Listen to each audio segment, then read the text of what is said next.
Bonjour à tous, dernier point de ça commence ici, notre actualité du jour portera sur « Tout commence à partir d'ici », spoilé, Hortense annonce une mauvaise nouvelle à Clotilde. Son fils Jérémy est décédé dans un accident. Clotilde annonce une nouvelle importante à Rose et Olivia, elle va bientôt épouser Joachim. Elle a fixé la date du mariage au 12 avril 2024. Les deux femmes ont été choquées par ce court délai. Ils pensaient qu'il était impossible d'organiser une belle cérémonie en si peu de temps. Après avoir reçu des refus de 3 traiteurs, Clotilde commence à avoir des doutes, et si Rose et Olivia avaient raison?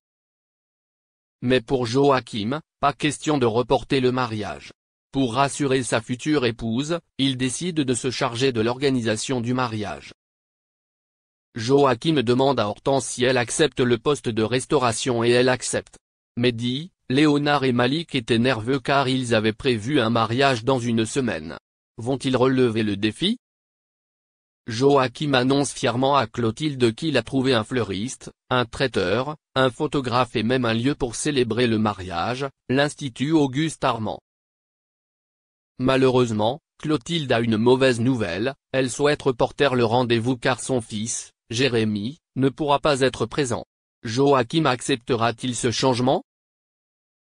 La rivalité entre Jim et Thibaut a pris une toute autre tournure. Ce lundi, à l'Institut, les deux frères étaient réunis. Et pour cause, Thibaut a remplacé temporairement Billy comme maître d'hôtel. Il profite de cette situation pour humilier son frère en public. Il lui a demandé de s'agenouiller pour nettoyer le tapis, une attitude désinvolte qui a choqué Jasmine. Pendant qu'il sert le déjeuner, Jim planifie sa vengeance. Il a piégé Thibaut en remplaçant un grand cru par une piquette. Bien entendu, les clients n'apprécient pas cette négligence. Si Jim est fier de sa vengeance, Jasmine n'approuve pas le comportement enfantin des deux frères Leroy.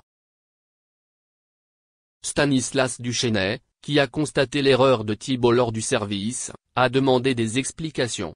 Contre toute attente, au lieu de blâmer son frère, Thibaut a affirmé s'être trompé de bouteille de vin. Jasmine a défendu son ex-petit ami, précisant que c'était elle qui lui avait donné le coffre-fort. Le professeur prévient Thibaut, s'il commettait une autre erreur, il devrait renoncer à son poste de maître d'hôtel. Après le cours, Thibaut dit à Jasmine que ce n'est pas parce qu'elle l'a protégé qu'il lui pardonnera sa trahison. La jeune femme a répondu qu'elle en avait assez de ce stress et qu'elle souhaitait que les choses reviennent comme avant. Merci d'avoir regardé et à la prochaine vidéo. N'oubliez pas de vous abonner à notre chaîne. En attendant, dites-nous ce que vous en pensez dans la section commentaires ci-dessous. Au revoir.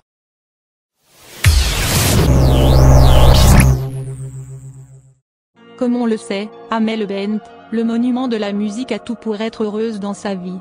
Celle-ci est épanouie dans sa vie familiale, mais, découvrez ses confidences déchirantes sur son passé. La chanteuse a vécu assez de difficultés. Amel Bent n'a jamais cessé de viser la lune comme le titre de sa chanson. Aujourd'hui, c'est une chanteuse renommée et elle a rejoint le jury de la plus belle voix depuis 2020. Elle est aussi l'heureuse maman de 2 petites filles et enceinte de son 3e enfant. Sa grossesse lui va à ravir et elle est rayonnante. Une chose est sûre, la jeune fille en a parcouru du chemin depuis sa participation Nouvelle Star en 2004. Pendant ce concours, elle éblouit le public avec son interprétation de la chanson La Bohème de Charles Aznavour. C'est un peu grâce à cette expérience qu'elle a réussi à toucher les Français. Depuis, elle ne cesse d'enchaîner les projets artistiques. Après la chanson, la jolie brune a décidé de se lancer dans la comédie.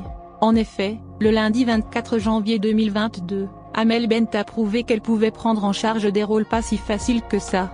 Elle incarne le personnage d'une cantatrice prénommée Malika Belharbi dans le téléfilm Les Sandales Blanches sur France 2.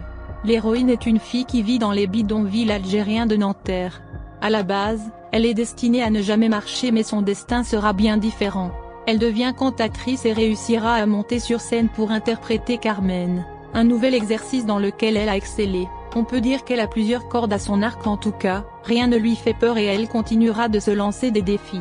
D'où vient son tempérament de battante? Eh bien, elle a dû se battre pour en arriver là où elle en est aujourd'hui.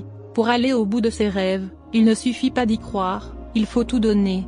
Son personnage dans le film lui fait penser à elle. En effet, Amel Bent se rappelle les périodes sombres de sa vie. Son parcours n'a pas été un long fleuve tranquille. Avant d'arriver à la gloire, son chemin a été parsemé d'embûches. Amel Bent a connu la misère et la pauvreté. Dans le numéro du 18 janvier 2021 de Télé 7 jours, ses souvenirs lui reviennent et elle les partage. Elle n'a rien oublié. Amel Bent devait sortir de la misère, c'était son ambition depuis toujours. Elle le dit elle-même, chanter, réussir dans le chant, c'est sortir de la misère. La maman de Sophia Yana a d'abord connu la traversée du désert, comme de nombreux artistes. Elle multiplie les castings et les échecs, mais ne se laisse jamais abattre. À l'époque, elle manquait d'argent. Je courais les castings car, pour moi, c'était une question de survie, a expliqué la chanteuse de Ma Philosophie. On parle d'instinct de survie dans ces conditions, tout comme son personnage dans le téléfilm. Comme Malika, j'ai dû affronter la barrière sociale, la pauvreté, a confié Amel Bent. En plus de ne pas avoir beaucoup de ressources financières, elle était aussi en conflit avec ses parents. Ces derniers n'étaient pas d'accord avec son projet de devenir chanteuse. Mais, l'artiste est têtue, alors elle continue sur sa lancée. Quand tu n'as pas d'argent,